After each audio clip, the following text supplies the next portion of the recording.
ভেঙ্কটেশ্বর স্বামীর মন্দির। ভবিষ্যোত্তর পুরাণ থেকে। নৈমিষারণ্যে ঋষিগণ সূত গোস্বামীকে বলিলেন, হে সূত গোস্বামী, আমরা ইতিপূর্বে আপনার নিকট বরদরাজ স্বামী ও জগন্নাথ স্বামীর কথা শুনিয়াছি। এখন শ্রীবেঙ্কটাচল মাহাত্ম্য আমাদের বলুন। এইরূপ প্রার্থনায় সূত গোস্বামী নিম্নরূপ বলিলেন।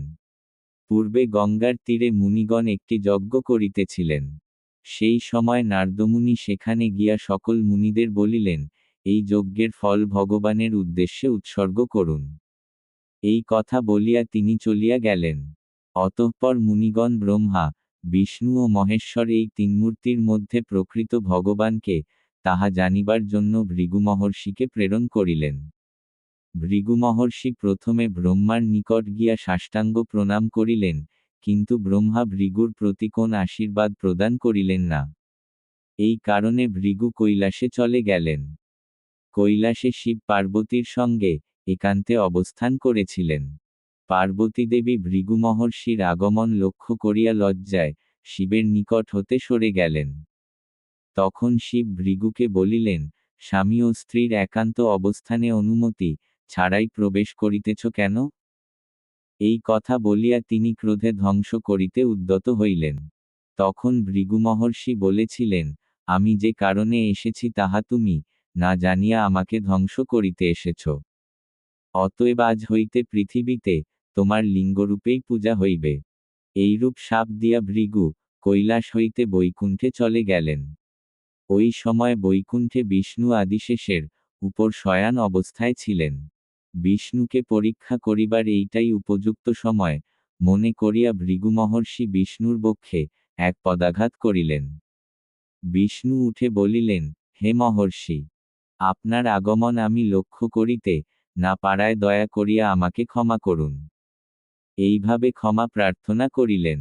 এরপর তিনি মহর্ষিকে সিংহাসনের উপর বসাইলেন এবং বলিলেন, আমার বক্ষ বজ্রের তুলনায় 8 গুণ কঠিন। এজন্য আপনার পদে ব্যথা হইয়াছে। এই কথা বলিয়া তিনি গরম জলে ভৃগুর পাদ প্রক্ষালন করিয়া সেই জলে ভক্তিভরে নিজের শিরে ছিটাইলেন। তৎপর তিনি গঙ্গার তীরে ফিরিয়া গিয়া মুনিদের সঙ্গে ব্রহ্মা, বিষ্ণু ও মহেশ্বরকে যেভাবে তিনি পরীক্ষা করিয়াছেন তাহা সবিস্তারে বিবরণ দিলেন। মুনিগণ সকলেই নিশ্চিত করিলেন যে বিষ্ণুই প্রকৃত ভগবান এবং তাহার উদ্দেশ্যে যজ্ঞফল উৎসর্গ করিলেন। ভৃগু মহর্ষি ব্রহ্মা, বিষ্ণু এবং মহেশ্বরকে পরীক্ষা করিবার ঘটনা পদ্মপুরাণে এবং ভাগবতে বিদ্যমান।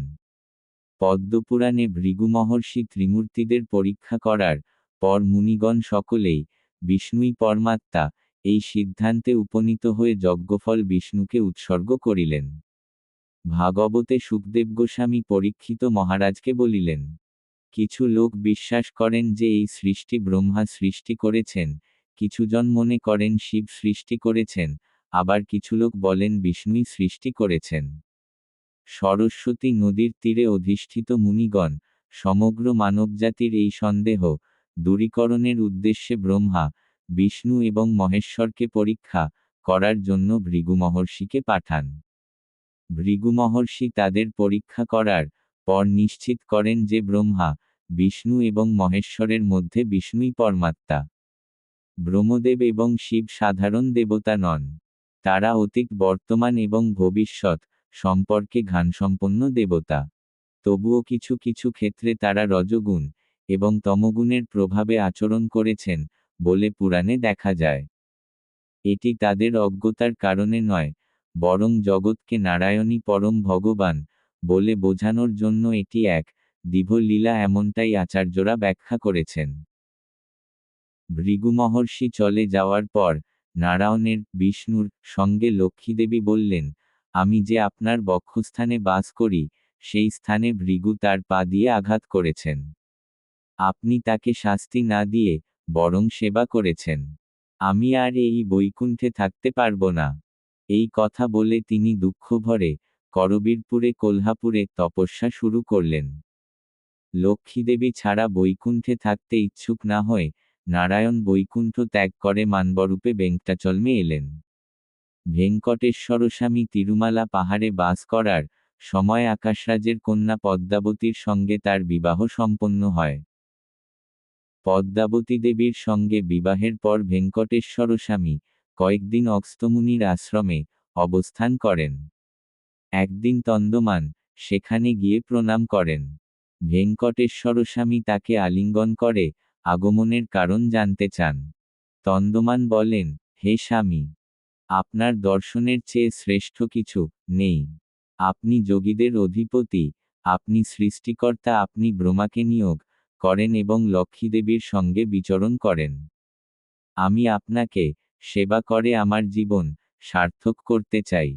তখন ভেঙ্কটেশ্বর স্বামী বলেন, হে রাজা, আমি ভেঙ্কটাচলে অবস্থান করার জন্য একটি অনন্য মন্দির নির্মাণ করতে চাই, যেখানে থাকবে 3টি প্রাকার, 2টি গোপুরম, 7টি দরজা, পুষ্যমালা, বোনার ঘর, রান্নাঘর, যজ্ঞশালা, পোশাকের ঘর, তেলের ঘর, ভোজনশালা এবং গহনার ঘর।